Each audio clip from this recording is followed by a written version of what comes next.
एक बार की बात है। किसी गांव में कल्लू नाम का एक नाई रहता था। कल्लू गांव के लोगों के बाल काटकर अपना गुजारा करता था। एक दिन कल्लू सरपंच की दाढ़ी बना रहा था, लेकिन तभी अचानक सरपंच को छींक आ जाती है, जिस वजह से कल्लू का उस्तरा फिसल जाता है और सरपंच का गाल बुरी तरह कट जाता है। अपना कटा हुआ गाल देख सरपंच गुस्से से आग बबूला हो जाता है। हे भगवान, अरे नालायक, ये तूने क्या किया? मेरे इतने सुंदर चेहरे को बदसूरत बना दिया। ये सब तूने जानबूझकर किया है। अब मैं तुझे नहीं छोड़ूंगा। सरपंच डंडा उठाकर कल्लू की पिटाई करने लगता है। सरपंच जी, आपको छींक आ गई थी, इसमें भला मेरी क्या गलती है? आप मुझे मत मारिए। अरे नालायक, एक तो मेरा गाल काट दिया, ऊपर से मुझसे जबान लड़ाता है। अब मैं तुझे एक पल भी इस गांव में नहीं रहने दूंगा। मैं इसी वक्त तुझे इस गांव से बाहर निकलवा देता हूँ। अरे नहीं नहीं सरपंच जी, मेरे साथ ऐसा मत करिए। आखिर मैं कहाँ जाऊंगा? कहीं भी जाकर मर, मुझे इससे कोई मतलब नहीं। अगर तू आज के बाद इस गांव में दिखाई दिया तो मैं तेरी टांगे तोड़ दूंगा। उसके बाद सरपंच कल्लू को धक्के देकर गांव से बाहर निकाल देता है। बेचारा कल्लू रोते हुए पास के जंगल में चला जाता है। थोड़ी दूर चलने पर अचानक कल्लू के सामने एक भूत प्रकट हो जाता है। भूत को देख कल्लू के हाथ पैर कांपने लगते हैं। हे भगवान, ये भूत कहाँ से आ गया? अब मैं क्या करूं? डरने की जरूरत नहीं है, मैं तुम्हें कुछ नहीं करूंगा। मैं जानता हूँ तुम एक नाई हो, इसीलिए मैं तुम्हारे पास अपने बाल कटवाने आया हूँ। ये देखो, मेरे बाल कितने बड़े हो गए हैं। चलो जल्दी से इन्हें काट दो। भूत की बात सुनकर कल्लू को बड़ा ताज्जुब होता है, लेकिन कल्लू के सामने कोई और विकल्प नहीं था। भूत से अपनी जान बचाने के लिए कल्लू उसके बाल काटने के लिए तैयार हो जाता है। फिर कल्लू भूत को एक पेड़ के नीचे बैठाकर उसके बाल काटना शुरू कर देता है। थोड़ी ही देर में कल्लू भूत के सारे बाल काट देता है और उसे आईना दिखाते हुए कहता है, ये देखो भूत भाई, मैंने तुम्हारे बाल काट दिए हैं। जरा आईने में देखकर बताओ, ये नया हेयर स्टाइल तुम्हें कैसा लगा? अरे वाह, तूने तो कमाल कर दिया। सच में तू बहुत अच्छे बाल काटता है। मैं तुझसे बहुत खुश हुआ।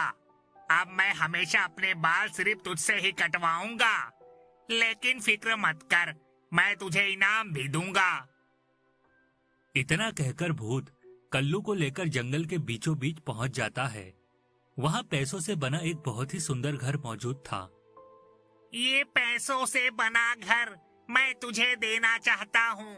तू इसे लेकर चला जा। हर रात 12 बजे इस घर की छत से ढेर सारे पैसों की बारिश होती है। यह सब सुनकर कल्लू बहुत खुश होता है और उस घर के अंदर चला जाता है। तभी वह घर हवा में उड़ने लगता है और कल्लू के गांव पहुंच जाता है। फिर रात होते ही उस घर की छत से ढेर सारे पैसों की बारिश होने लगती है। यह देख कल्लू बहुत खुश होता है और सारे पैसे समेटकर एक बोरी के अंदर भर लेता है। फिर अगली सुबह कल्लू अपने दरवाजे पर खड़ा होकर गांव के सभी लोगों को आवाज देकर बुलाने लगता है। आओ आओ मेरे गांव के सभी गरीबों, यहाँ आओ। मैं तुम सबको ढेर सारे पैसे दूंगा। आज के बाद मेरे गांव का कोई भी आदमी भूखा नहीं रहेगा। मैं इस गांव की गरीबी हमेशा के लिए दूर कर दूंगा। पैसों की बात सुनकर ढेर सारे लोग कल्लू के घर के सामने इकट्ठा हो जाते हैं। उसके बाद कल्लू उन सभी लोगों को लाइन में खड़ा करके उन्हें ढेर सारे पैसे दे देता है। दूसरी तरफ जब यह बात सरपंच को पता चलती है तो वह गुस्से से तिलमिला जाता है और सीधा कल्लू के घर पहुंच जाता है। क्यों रे कल्लू, तू लोगों को इतने सारे पैसे बांट रहा है? कहीं डाका डालकर आया है क्या? तुम्हें इससे क्या लेना देना है सरपंच?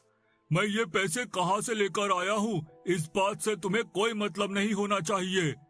अगर पैसे चाहिए तो लाइन में खड़े हो जाओ, वरना यहाँ से चलते बनो। कल्लू की यह बात सुनकर वहां मौजूद सभी गांव वाले कल्लू की हाँ में हाँ मिलाने लगते हैं। यह देख सरपंच चिढ़कर वहां से चला जाता है। आखिर उस कल्लू के पास पैसों से बना घर कहाँ से आया? कल्लू ने लोगों में पैसे बांटकर सभी लोगों को अपनी तरफ कर लिया है। अब इस गांव में मेरी कोई इज्जत नहीं करेगा। मुझे कुछ भी करके कल्लू को रास्ते से हटाना ही होगा। मैं आज रात को ही कल्लू के साथ साथ उसके घर को भी जलाकर राख कर दूंगा।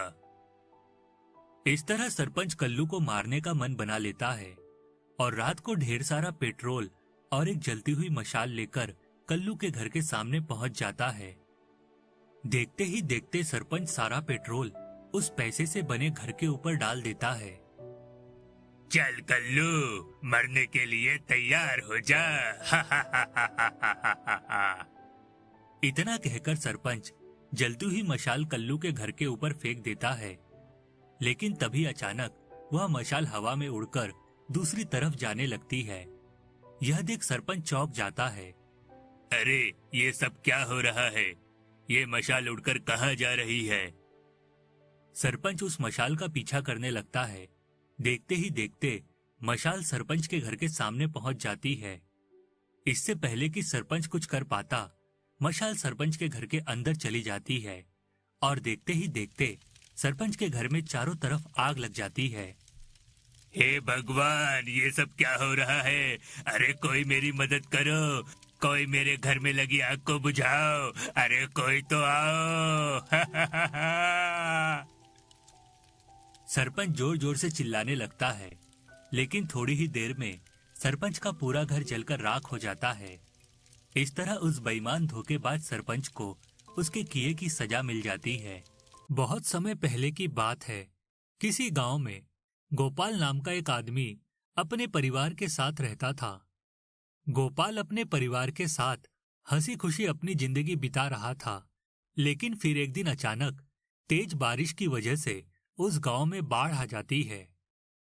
गांव के दूसरे घरों को तो कोई खास नुकसान नहीं पहुंचता, लेकिन गोपाल का झोपड़ा पानी में पूरी तरह बह जाता है, जिस वजह से गोपाल के परिवार के सभी लोग तितर बितर हो जाते हैं। दूसरी तरफ गोपाल पानी में बहता हुआ जंगल के किनारे पहुंच जाता है।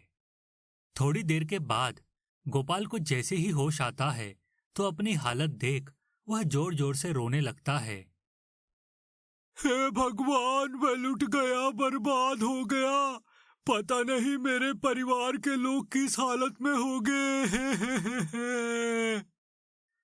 इस तरह गोपाल फूट फूट कर रोने लगता है, लेकिन तभी अचानक पेड़ के ऊपर बैठे 4 जादुई बंदर गोपाल के सामने आ जाते हैं।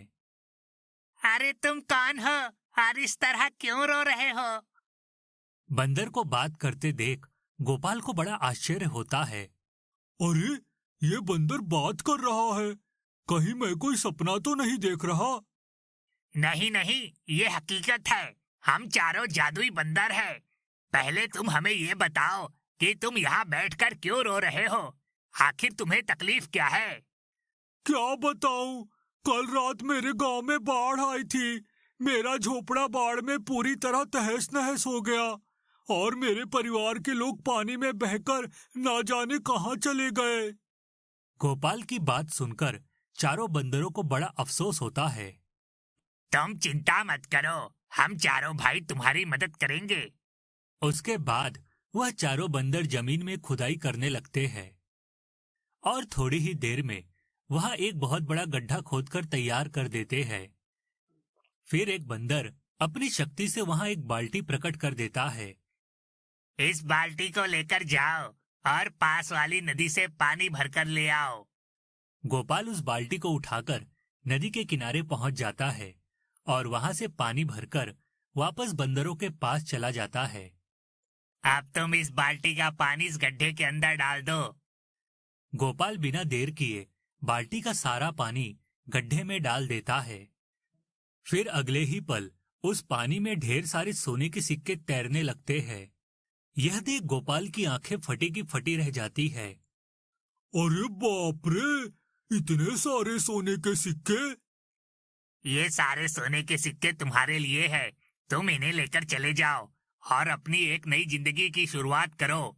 और जब भी तुम्हें सोने के सिक्कों की जरूरत पड़े तो यहाँ आ जाना और इसी तरह नदी का पानी इस गड्ढे में डालकर यहाँ से सोने के सिक्के ले लेना। लेकिन मैं अपने परिवार के लोगों के बिना खुश नहीं रह पाऊंगा। क्या तुम चारों मुझे मेरे परिवार तक पहुंचा सकते हो? हाँ हाँ, इसमें कौन सी बड़ी बात है।